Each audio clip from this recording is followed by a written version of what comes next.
3, 2, 1. Hey guys, and welcome back to the L.I.F.E podcast.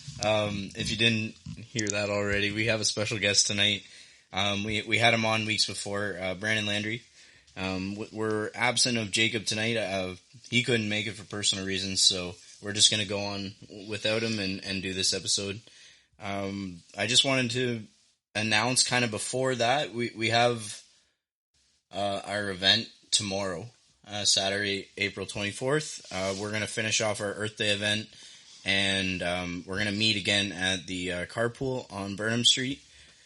So we hope that you guys can make it out for the second event. If you couldn't make it out last week, we really missed you, but we hope to see you here.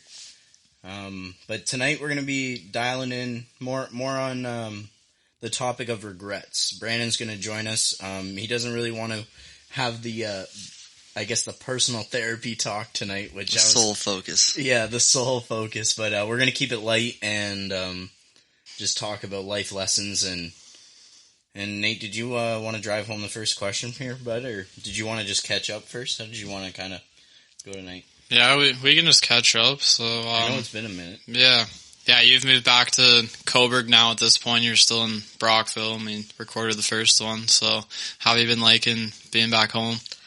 I mean, there's good things, bad things. I didn't really get to experience Brockville a whole lot just because of COVID and everything, but it's nice to be home around family and friends again. And but one thing I do miss is having my own spot. Like I was living on my own, had my own freedoms, had my own rules type of thing. But it's nice to save money and be living at home again with family around. But hopefully here soon, once the housing market goes down a little bit, I'll get my own place and have that freedom again. Yeah, for sure. Yeah, the bubble's probably going to pop in the next year, if I had to guess, but that's just me. I sure hope so. I don't want to be paying $150,000 over asking for a starter home. Yeah, I almost feel like, I mean, I'm all about the government not controlling us, but I feel like it's almost at the point where they need to start regulating the housing market somehow, because I don't know how, people in our generation are going to be able to afford a home. It's not even feasible at this point. Well, it was hard 10 years ago. Now you have the economy strike and everything's just shifted now and everything's more expensive.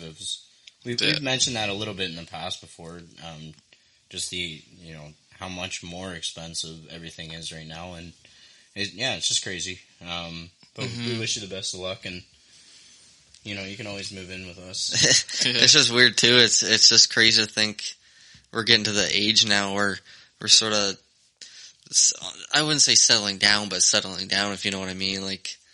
It's crazy. It feels like just yesterday for me, at least. I was in college, and here I am with sort of a career in a sense.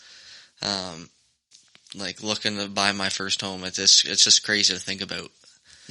Time flies when you're having fun, I guess, right?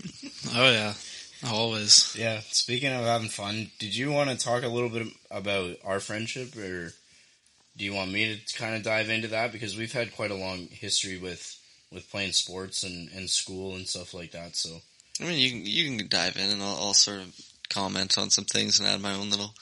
Well, yeah, I just remembered my favorite memory with the two of us was getting that call that we made it to the Eastern Canadian Championships. And I think I was umpiring or something. I was doing my summer gig back in the day, and you were working the canteen or something, and yeah, we were both there. We both got the call, and as soon as I don't even think I was done yet. I think I was still on the field, and you had kind of run up to the fence, and it was like you had that smile ear to ear, and we were waiting for the news, and I kind of figured what it was, and you told me when I came off at that half inning, and I just remember giving you the biggest hug, and we got really pumped up. We were like, hell yeah, our hard work paid off. And it was sort of funny how it happened, because we actually didn't originally make it, right? That team dropped out, so we were the third place team, so we had the option to go if we wanted to. And yeah, Brenda Whitehead, she was the one that actually took the picture of us, but you jumped I don't know how to I'm not gonna say into my arms, but You jumped like pretty on much, me. yeah. It was basically what it was. But it's just crazy that I was working the canteen at Legion Fields and you just happened to be umpiring at the same time when we found out, and that was a pretty crazy time. Well, it's crazy to think that we didn't even qualify. Yeah. And then when we got the news that we were allowed to go, because of that dropout, we ended up finishing second at that tournament. Yeah. Like at that Eastern Against the other Ontario team too, which sort of sucked, but I mean. Yeah, but whatever. I mean for a team that wasn't even supposed to be there, yeah. like, to rally together, and I know we had help from a couple guys from Napanese team, but yeah, it was just a lot of fun and crazy memory. Even just being down east, I remember that tournament and that time with you was a lot of fun. I mean, that was one of the first times I was even out of Ontario, because I can't remember if I had been to the States with the basketball team yet, because I never traveled or went on vacation when I was younger. So that was a huge trip for me, just experiencing life out of Ontario, I guess.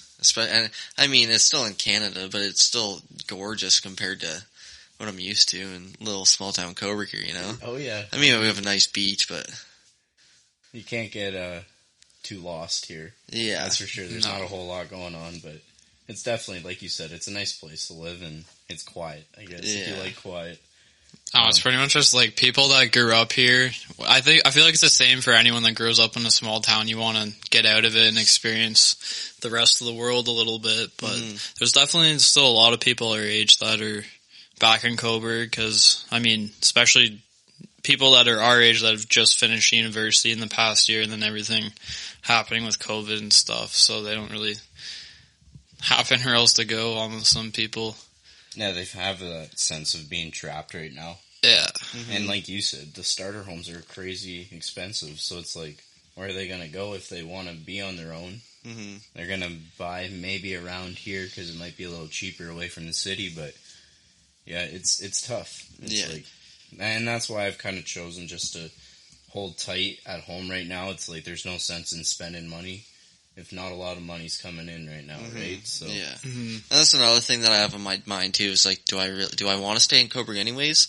I feel like, in a sense, Coburg is sort of potentially holding me back from continuing to grow. Especially, like, I haven't really experienced anything outside of Coburg. I guess you say I went to college in Ottawa, but I haven't traveled at all, and I feel like maybe expanding myself a little bit more, going to work somewhere else would be good for me, but...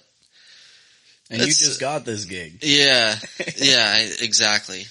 But we'll see where life takes me. Are you in any rush? You clearly seem a little antsy to get up and get going. I mean, yeah, I sort of just like to keep busy, and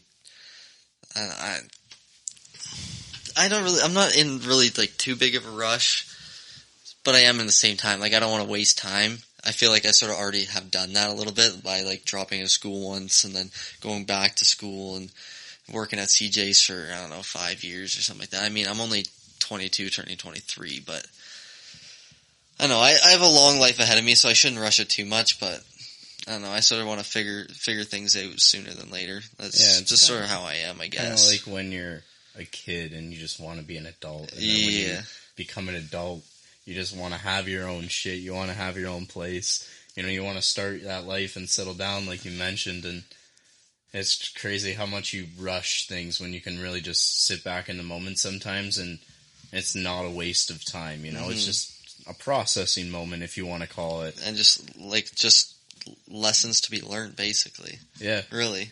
Yeah, so well, and that's kind of right into our where we're diving in tonight. Yeah. No, that's perfect, man. It's like almost like we planned it, right? Yeah. Oh, that's funny. Did you want to mention, like, maybe a big life lesson or a changing point for you, or maybe if you even want to call it a regret?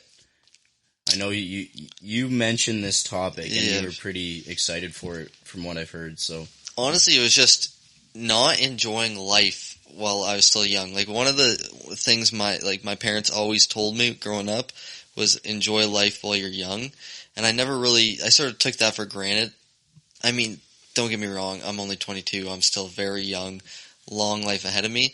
But there was some of the prime, as we would consider prime time growing up, college life and later on in high school, I didn't really take advantage of the experiences that I could have had. I sort of missed it.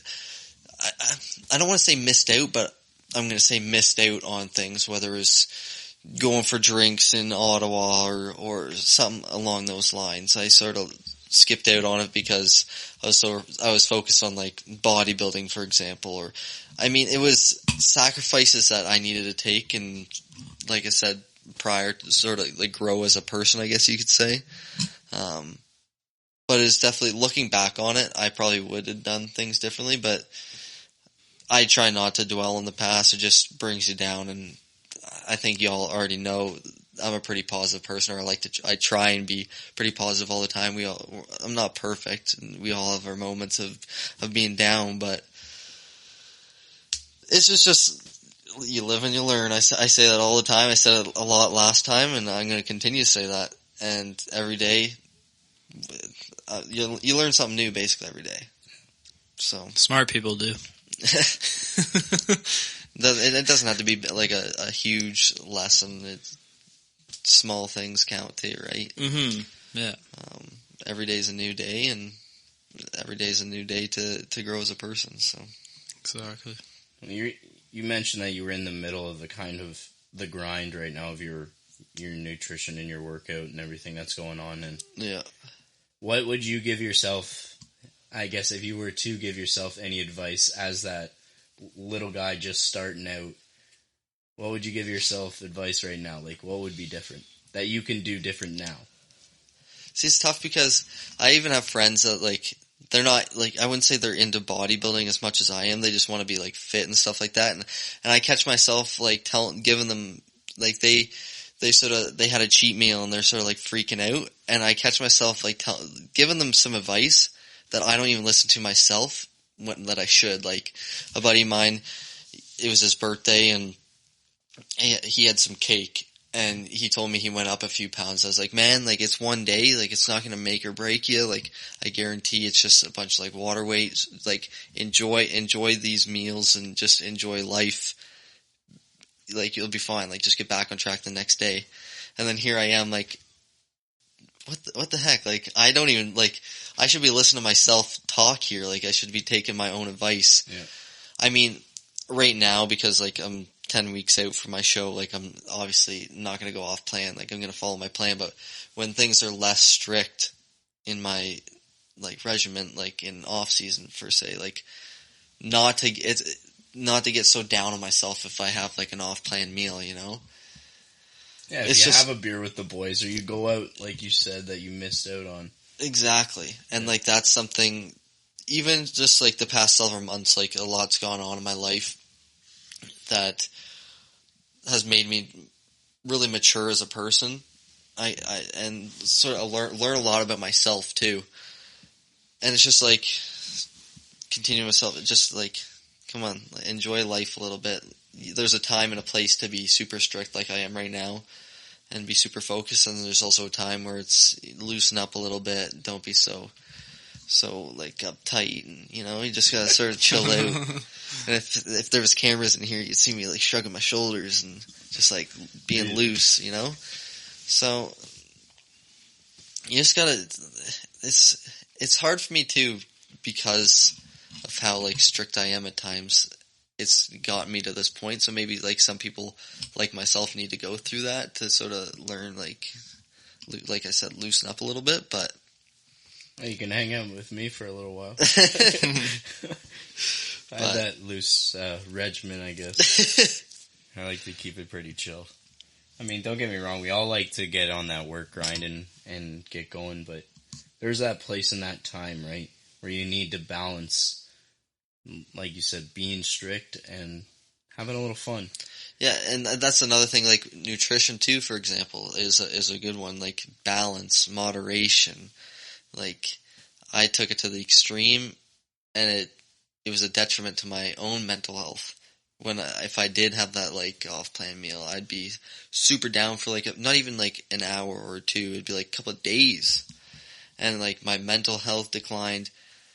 My physical health didn't really decline. If anything, it was probably good for me to switch it up from chicken to rice, because I went through that. Well, chicken and rice and broccoli every dang meal, which is probably actually wasn't even good for my health. Like too much of anything is is not good, right? So it's just that balance of just life in general, not just working out and eating, but just everything as a whole, balance is really key. Yeah. What would you give advice-wise to a kid that was in your shoes maybe 5-6 years ago that's starting out doing the same plan, has the motivation to start maybe pushing himself to do shows and push his body to new limits? What advice would you give differently that you didn't give yourself, or that you didn't actually achieve yourself? You said you were going to do and maybe didn't. See, that's tough because if you set a goal, say you wanted to compete and you want to win that show, then give it your all. And it's not that I basically see, it's hard for me to even say, I want to say focus on one thing at a time. Don't put too much on your plate. But it's sort of hard to do that in life. I mean, there's a time where you can, especially when you're younger, you don't have as many responsibilities and stuff like that. So it's tough. It's tough to say, but just try and take things one step at a time. Don't dive head first too much per se. I guess you say, I guess I could say too fast. Yeah, sort of ease into it. It's a lot more, especially for competing and stuff. You got to make a lot of sacrifices, and like I said, I didn't experience life in a sense because of that, because of all the sacrifices that I had to make, or I didn't have to make, but I chose to make because of my goal. So just mentally and physically prepare yourself for what you're getting yourself into, and really think about what your goal is, I guess you could say. Yeah.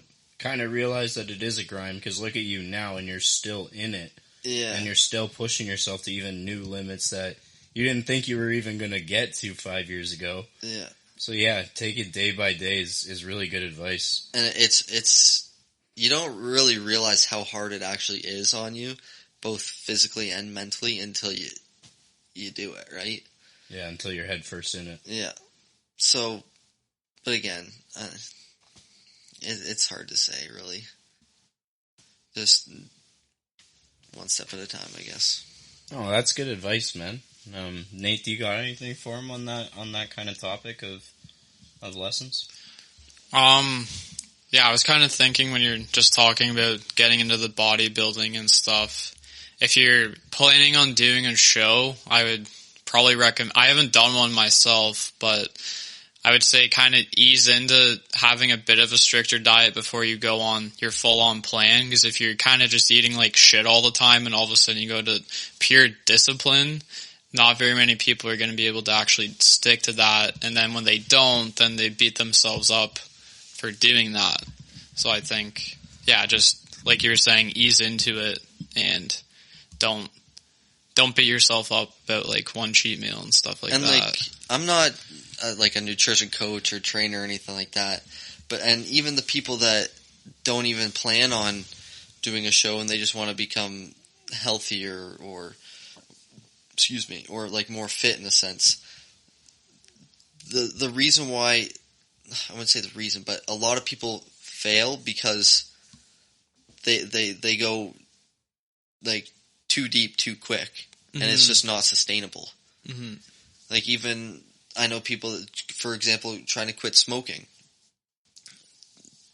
Instead of just going straight cold turkey, yes, doing that does work for some, but a lot of the times it just leads them to going back to it because it's so tough, right? Mm-hmm. So, yeah. Well, in the realm of addictions, it's no different than physical health, right?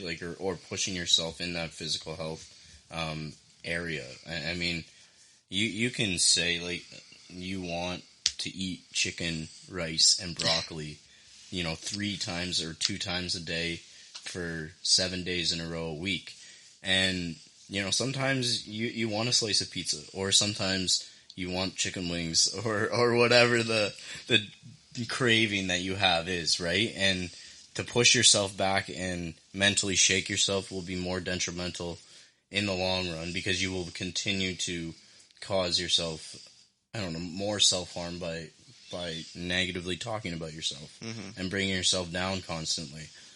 But it's tough, man. It's tough because I've been a victim of it as well, and especially with the addiction of smoking is like trying to break from it.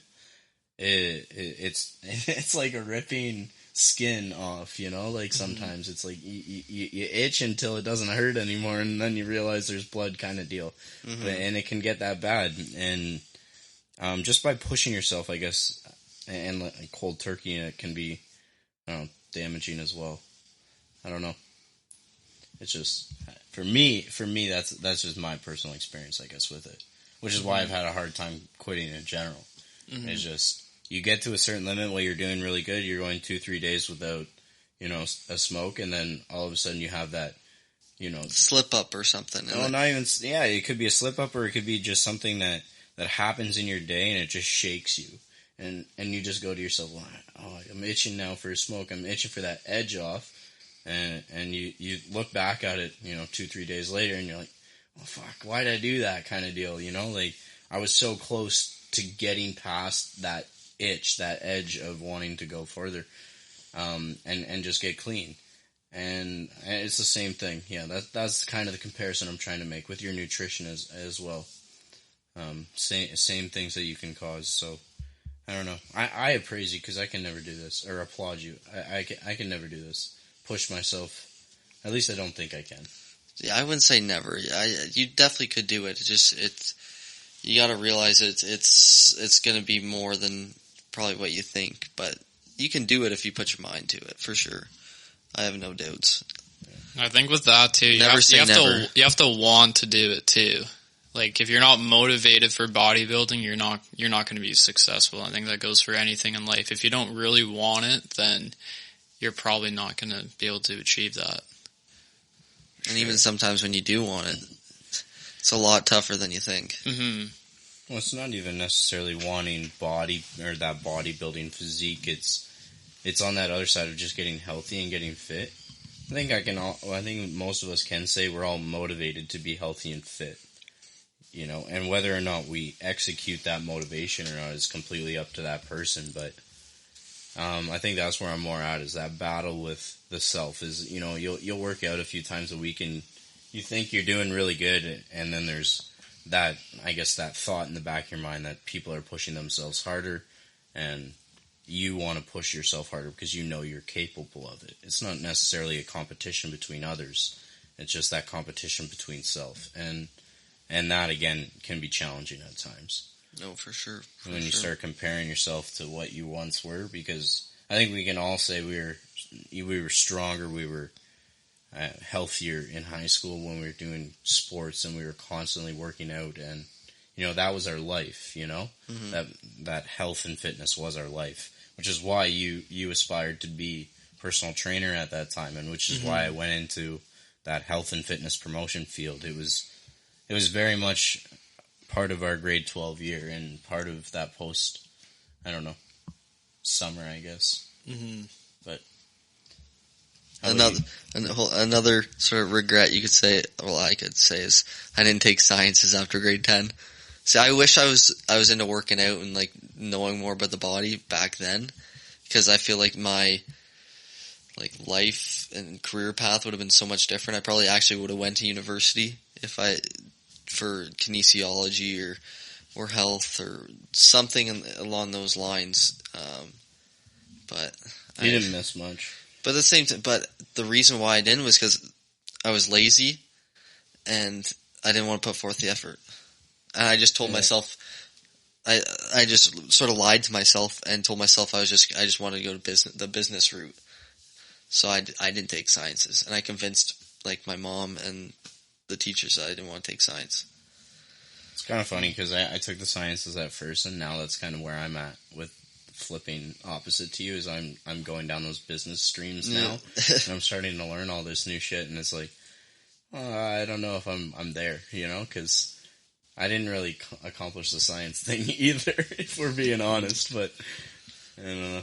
Yeah, I still took like chemistry and biology in grade 11, but that year I knew I'm not cut out for university, but I think if I didn't take uni courses, I don't know if I would have been able to take kinesiology in grade 12, and honestly, taking that course saved my ass in college, because, I mean, you guys know me, I don't really study before tests and stuff, and if I didn't take kin, I probably would have failed anatomy in college.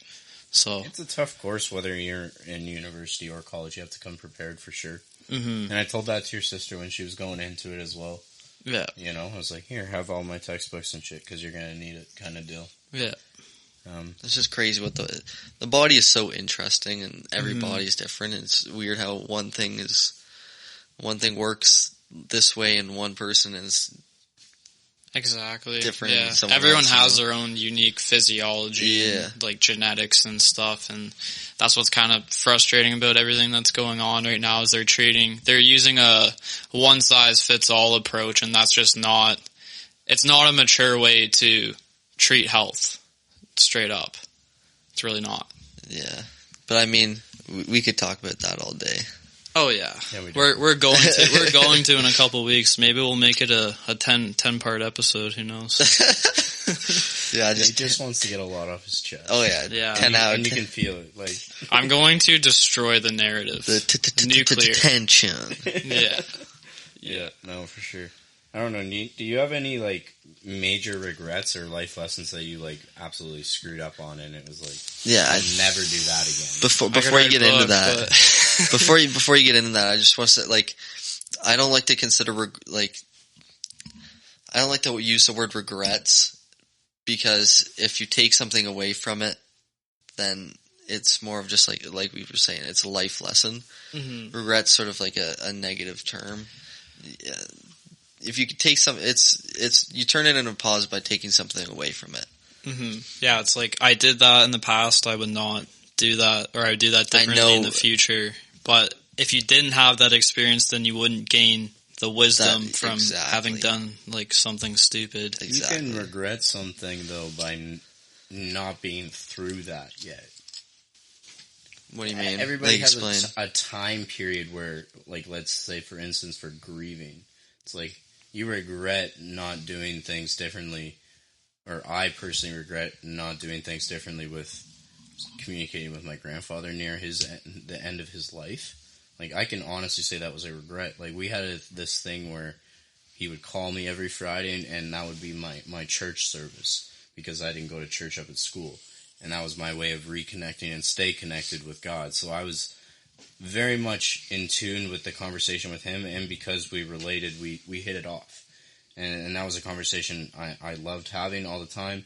And then school got heavy. It got into exam season. It went from every Friday to every other Friday to maybe once every month. And then, I got that call and he was gone. So to say that I don't regret handling things differently, I think it's definitely perspective, definitely experience that, if I were to go through the same experience with my dad, maybe I would do things differently, where I would call him every Friday and still have that kind of connection, or visit him every day kind of deal. Because I would imagine I'd be much closer when that time comes. But, yeah, I don't know. I guess it would just be perspective is what I'm trying to say. Mm-hmm. Is like, you can regret things and they can be completely out of your control. But, yeah, I don't know, maybe you can look at it like a life lesson, because you did learn something. You can take something away from that, and I don't want to say, I don't know how to say it, but you're still taking something away from that. Even if I know it's that was a shitty time in your life, and my condolences, obviously, but you still took something away from that, even though it was a negative situation. And yeah, you can, like you said, you can regret it, but you're still taking something away from that, and you know that you would do something differently now.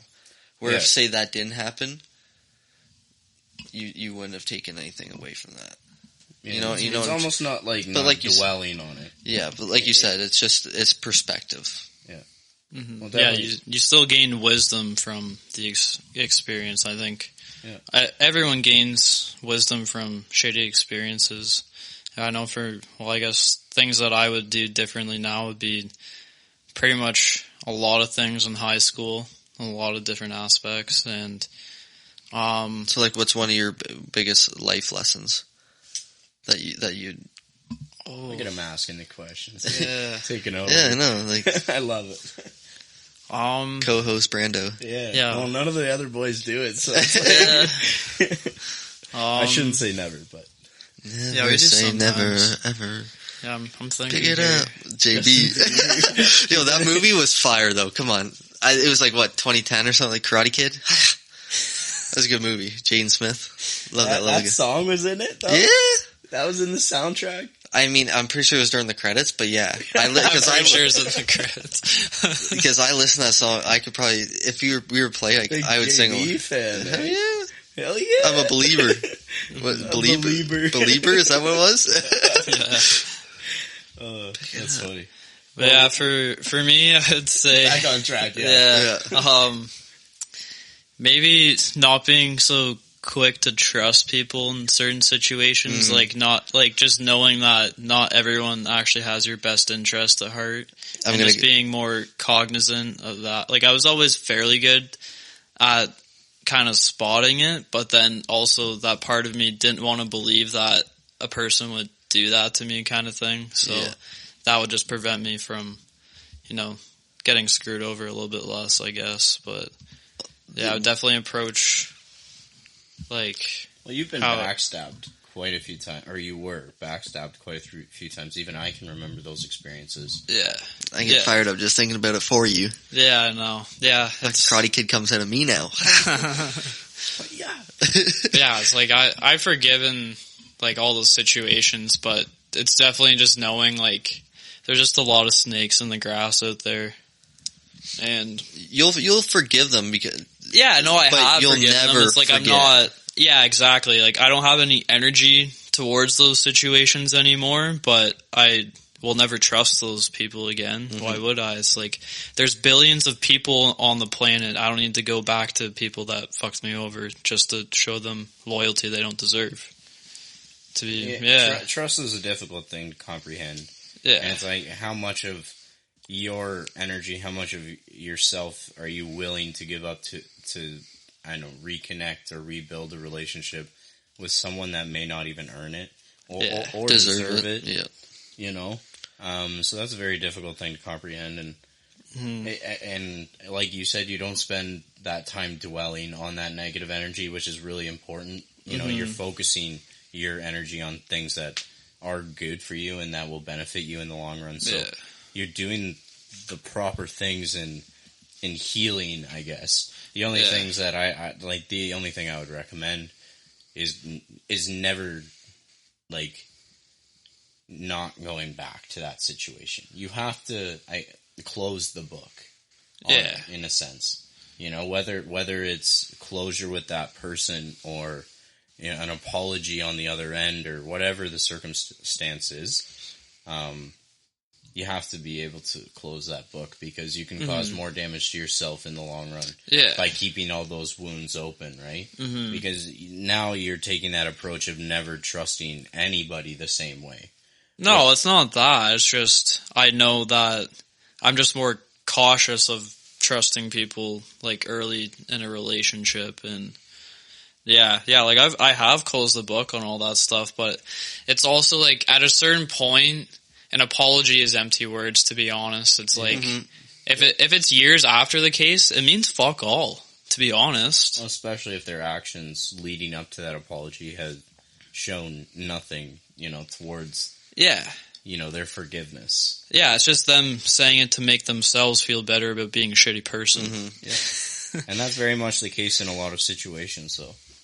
100%. Part of it is it's become part of their mental health, or it's affected their mental health. Sorry, is what I'm trying to say. Mm-hmm. So they're trying to close the book as well. Yeah. It just really depends on the situation. But yeah, I wrote a journal entry about apologies a while ago. I find that if someone does wrong to you, you kind of expect them to apologize to you, but that's really your ego wanting to be validated that they did that wrong to you, and then if kind of goes the same if you're apologizing too, like you're just kind of doing it to make yourself feel better about doing a shitty thing. You have to be sincere, and you have to move forward with that apology. Yeah. An apology can be, like you said, a very meaningless, like, sentence or word. Yeah.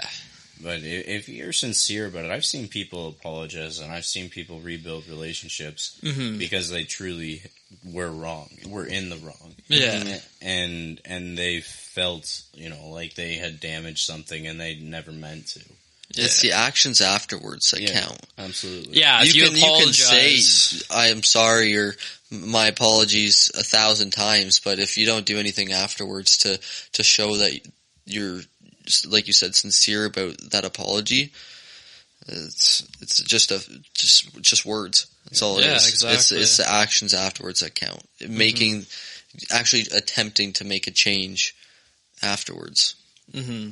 Yeah, and that's a good word, change, is when someone has done wrong, they feel either no need to change or an over compulsion of like, I need to do everything differently now, and they have their mind running in circles because they have done someone wrong and they can't comprehend that they've done someone wrong.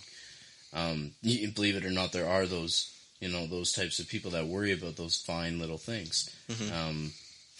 I had one lady at work give me a pen, and the way that my mind runs is that my whole day I couldn't find her, and I was freaking out because I wanted to give her back her pen. It's just something little like that. I don't know. Yeah, but something like that, it's not I'm talking about like an actual... I know you're talking about deeper shit. I'm here over here bringing in the light stuff, but... It's funny that you sort of talked about that, Nate, because I sort of had the same sort of issue of just like, didn't matter what someone did to me, I was still like, most people say I was too nice, and I'd sort of allow people to just like walk all over me. Mm-hmm. But even like now, I wouldn't say, I'm too nice still. I know that, but it's just who I am as a person, and like, I even allow myself, or I would allow myself to get hurt if it means like helping somebody else. That's just because of who I am. Self-sacrifice. Like, yeah. Because I get a great amount of joy out of like helping others, and that's why I've said this to people before, like I feel like I need to be doing something helping people as like a job because of the joy that I get out of it. And I'd go, it doesn't matter if I actually made a video I was going to post on mental health, like the Bell Let's Talk Day or whatever that I was going to post, but I just overanalyzed it and I didn't end up posting it. But I was just saying, like, it doesn't matter if we're friends, enemies, if you love me, you hate me. If you need me, or if you just need me to, like, someone to listen to you vent or talk or whatever, like, I'm that person. Yep. And it doesn't, like I said, even if you think that I don't like you or it's sort of known that we may not be fond of each other, if you need someone to be there for you, like, I'm there. Because nobody deserves to go through hard times alone. Mm-hmm. And that's just, if it means that I get hurt a little bit in the process, so be it. I'm willing to take that on if it means helping someone else. You have to take care of yourself, though. I think if you're not there, like 100%, and you're not willing to take the time and really divulge yourself, don't enter a conversation that you're not willing to end, or don't enter that action of helping somebody that you're not willing to commit through 100% all the way until they're okay on their own again, or they've kind of found their social group again. Because I've been in that situation where people have come to help me, and they're there for the first couple days, first couple weeks, and then you get that odd text every month, and then they disappear. And kudos to them for even lasting that long, because some people will ghost you right off the start, right as soon as you say you're good, but it just entirely depends on the person. But my only recommendation is be good yourself, because you can really cause some serious damage to your own to your own life by taking in all that, I guess, therapy work and all those hours of listening to someone cry out for help. That doesn't just go away in a person that truly cares. Oh, for sure. It sticks with you, and you try and do better for them. Yeah. And by doing that, you can do a lot of harm to yourself. Oh, for sure. So that's my only recommendation. Just be ready, but be full. Be ready on your own. Mm-hmm. Because if you still struggle with stuff, it's only going to cause you more harm. But it's sort of funny that you say that, because I've thought about this myself, and there's even been times where I've been in sort of like a dark place, and sort of helping someone else has gotten me out of that. Okay.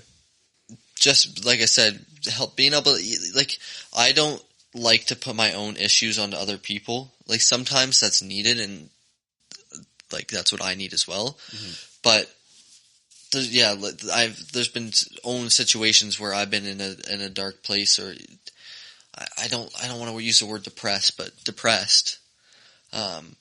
But being able to help someone else get through their own issues sort of helped me get through my own without putting my issues onto them. Just like hearing them out, giving them advice that half the time it's advice I should listen to myself.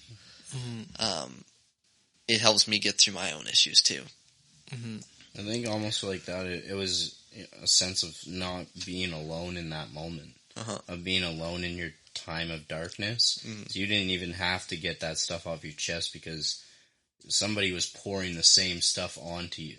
Mm-hmm. So you were already receiving this as if you were feeling the pain because you were. Yeah. And it's not like, see, this is just me probably like overthinking things, but it's not like, I'm not trying to say it as like I'm using them, like that's the only, like I'm using them to get through my own shit type of thing. Yeah, like I actually, like I was saying, like even if I dislike you and you're going through some stuff, I'll be your best friend if that's what it takes. Mm-hmm. Like, you know, like I may not like you or whatever, we went through some stuff, but if you're going through something, I'm going to be there for you 100%. That's just who I am. It's like, I know it's probably not healthy or like good in a sense, but like I said, no one deserves to go through hard times by themselves. Mm-hmm. So like if I gotta be that person, so be it. If like say Nate was 5 hours away or a random, the 5 hours away, they're like, yo, like, I need to, okay, maybe not, I might be like exaggerating a little bit, but like, if there's times where like someone I haven't talked to in years reached out to me and was like, yo, like, I just need you. I'm going to be there for you. Like, that's just who I am. Yep. I know that. Good. I know that. Most I've known that since you were little. Yeah. Yeah, I'm pretty similar in a lot of ways too, and that's one thing that I've worked on a lot, especially in the last like 6 months, was having more personal boundaries with people. Not because you can't really give much if your cup is almost empty. So you have to take care of yourself first, and it's not selfish. It's just what you need to do to, you know, keep your mental health at a high enough level, and so you're just not running around depleted. And yeah, I'm very similar in the sense that like I always want to be helping people, but yeah. It's only so much you can give, right? Yeah, exactly. And sometimes it's like you can't even, like you can be a person for them to talk to, but sometimes like at the end of the day they do have to figure their own shit out as well. It's like some things like you just can't do for people. You can't make someone feel better about themselves. Mm-hmm. You can try and motivate them as much as you can, but you can't physically make them feel better. Yeah, no, you're absolutely right. But I was just going to go back a little bit and say that I really have noticed that big change in you switching up that, you know, that gear.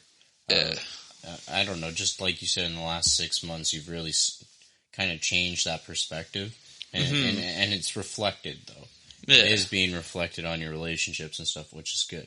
Yeah. Like, you're seeing that self-growth, mm-hmm. and now other people are noticing it, right? Like, yeah. I used to have really weak boundaries, and that's that happens a lot with people that love helping other people because other people realize that, and then they'll start kind of taking advantage of you and just know like, oh, they're like they'll be there for me if I need them, and then sometimes they're not.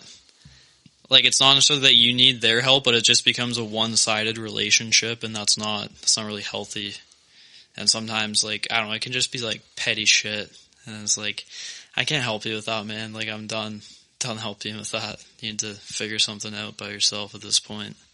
Yeah, well, a relationship needs to be reciprocated both ways, right? It definitely has to be two-way, whether it's sexual or a friendship or even a relationship with your parents. Like, you can only get so much out of somebody, and you can only give so much to somebody without draining that entire tank, and then, like you said, having that moment where they need you again, that odd time, and it's just like, I have no energy left to give. Mm-hmm. Especially if it's like the same thing multiple times.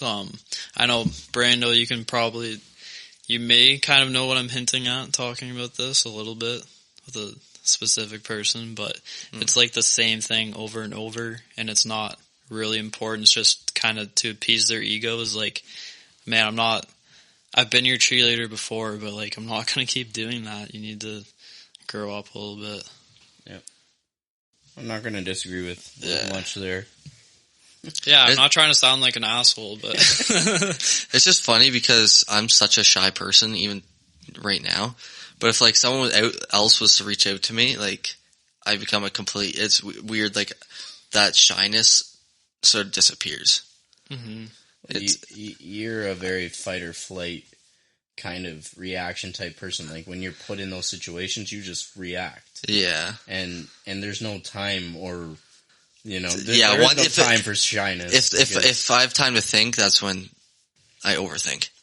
Yeah, okay. In every situation. Overthinker, Same, eh? Yeah. Oh yeah, I'm a big overthinker. Same here. I've thought about, like, 20 different outcomes for this podcast. 20 different things that have happened. 20 different things that have been said that lead to different things. Oh, it's wild. And just that's what pass, eh? What's that? Well, where do you want to go with it? It just, I don't know. I'm just an overthinker. Like, I want to satisfy you into that kind of need, I guess. I don't want you to leave here and be like, oh, I wish I said something, or... Oh, no, it's just weird. Everything that happens, or I think may happen, I think of multiple different outcomes or situations. Oh, I got what you were saying, but if you got something to say... No, there's nothing right now. Okay. I thought you had something, like, on your chest that you wanted to say. No. Okay. Yeah, I overthink and, like, kind of... I mean, not so much about stuff like this, but I think about, like, really deep, complex shit, and I'm just running... Like, the amount of scenarios I can run through my head, and, like, I couldn't even tell you. It's hundreds, if not over 1,000 some days.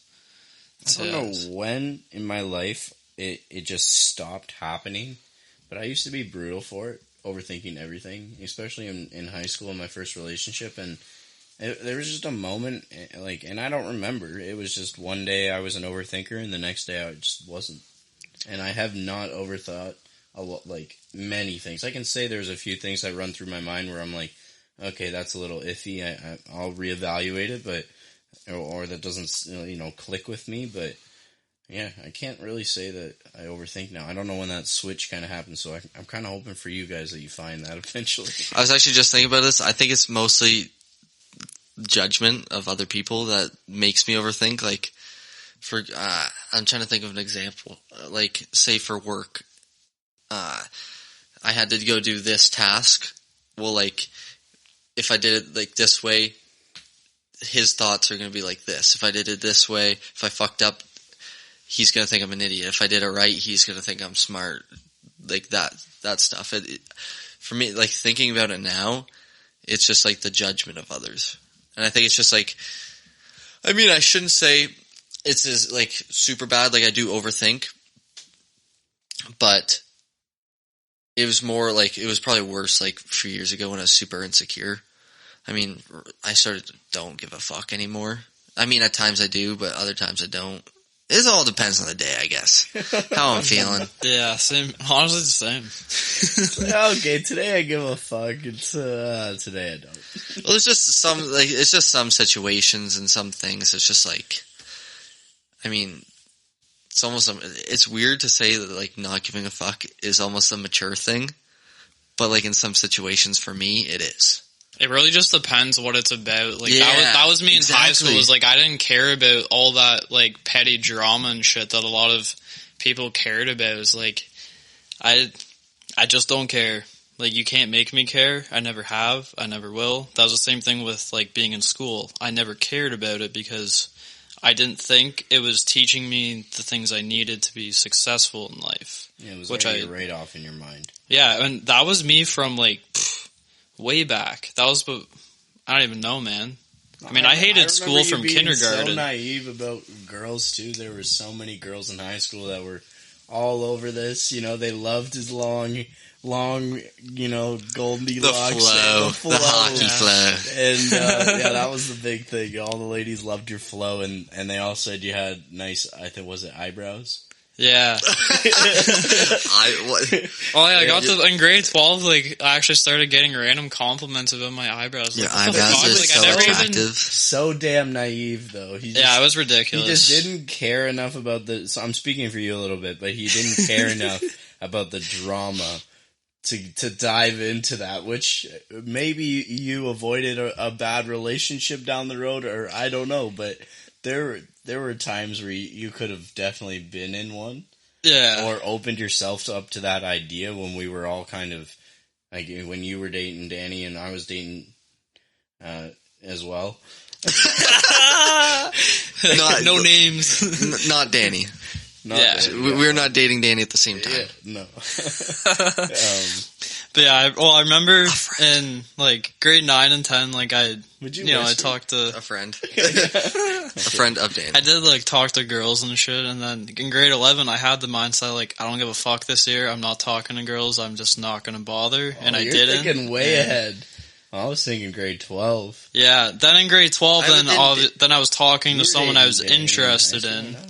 No, it was after, but where was I? No, you were talking about high school. It's just been a minute, I guess. Yeah, I know what you were talking about, though. But that would be another thing for me is like don't like let yourself think that this girl is like the only girl for you and shit like that, because that's like don't really rely on stupid. others for happiness. Yeah, exactly. Yeah, one of my favorite I learned songs that this past year is Unanswered Prayers. It's like, and it's all about this guy that had his high school sweetheart, and he was obsessed with her, and it just, you know, it never worked out. Like he never got the courage to ask her out, or she said no to him, or whatever. Oh, so it was a crush. It wasn't like he was in love. That was the idea of the song. He was in love with this girl, and then he looked back. He came back to the football field when he had his own kids, and he was with his wife and his children, and he met her there at the football field again. And he just blessed God, you know, for not giving him that woman, or allowing him to go through that life with her, but waiting for that right opportunity. Yeah. Where he met the right girl, and he had the right path, you know, and that's why, I don't know, God works in mysterious ways. I truly believe that. And sometimes when we want something to happen so desperately and it just doesn't work out, you turn your back from him, and that's when you need to just you just need to give all of it to him, and you need to ask questions, you need to ask why, but you need to trust in him that, you know, that it's going to work out, and that plan will come out. I don't know how religious you are, Brandon. We never really got into that, but I mean, I'm not really that. I wouldn't say I'm really that religious. There's definitely a greater being in some sense, whether that's God or something else, but that's basically as far as my religious beliefs go. Yeah. I think a lot of people are kind of in that boat too nowadays. Like the Bible doesn't really resonate with them, like or at least not all of the Bible's beliefs, but they do believe that, you know, there's some design to the universe and to our planet. Yeah. And Yeah, like that's kind of, like, I definitely have my own unique beliefs for sure, and I definitely believe in God and a higher power and a lot of other shit we won't get into today, because I believe in so many we different... could go on for hours. Yeah, it's like, I believe anything that you can imagine is real somewhere. That's probably like one of my biggest core beliefs, I guess. Yeah, if it's possible, it's true, kind of. Or yeah, I just believe, like, we're in a quantum universe. Nothing is impossible. It's only the limit of your mind. We really are going off track here, eh? Yeah. We went from every night with it. We went from bring them back in life lessons to religion to quantum shit. Quantum physics. No. Yeah, we should. Hold on, I got another thing. I got another thing. All right. Definitely, and this is something that I sort of learned over the past like several months, because like I was I wouldn't say I learned it. I sort of already knew it, but I didn't really like preach it almost. But it's like learning to be, not to rely on anybody else for happiness. You got to be happy like on your own, by yourself, independent, and just like I said, not rely on anybody else for your own happiness. So, like, doesn't matter, romantic relationship, just friendship, whatever. You yourself are your own person. You need to be your individual. You need to have your own life. You can have, like, how do I say it?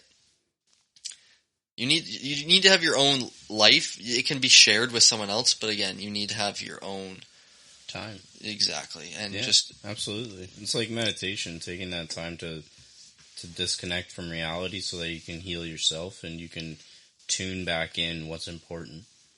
And it allows you to focus. It allows you to tackle daily plans. Just closing up, though, like you said, live your life, be happy on your own kind of thing. If you were to give 3 quick tips on how to do that and how you do it, what would they be? Put me on the spot again. I am, yeah, because you're preaching all this good shit, man, but I'm wondering how you're executing it, because you clearly are. There is a part of you that is very happy on your own. Oh, yeah. I'm going to give one, and y'all each give one. How about that? Okay, that's put fair. us back on the spot. I like it. Divert in the co-host coming back in. Karate Kid.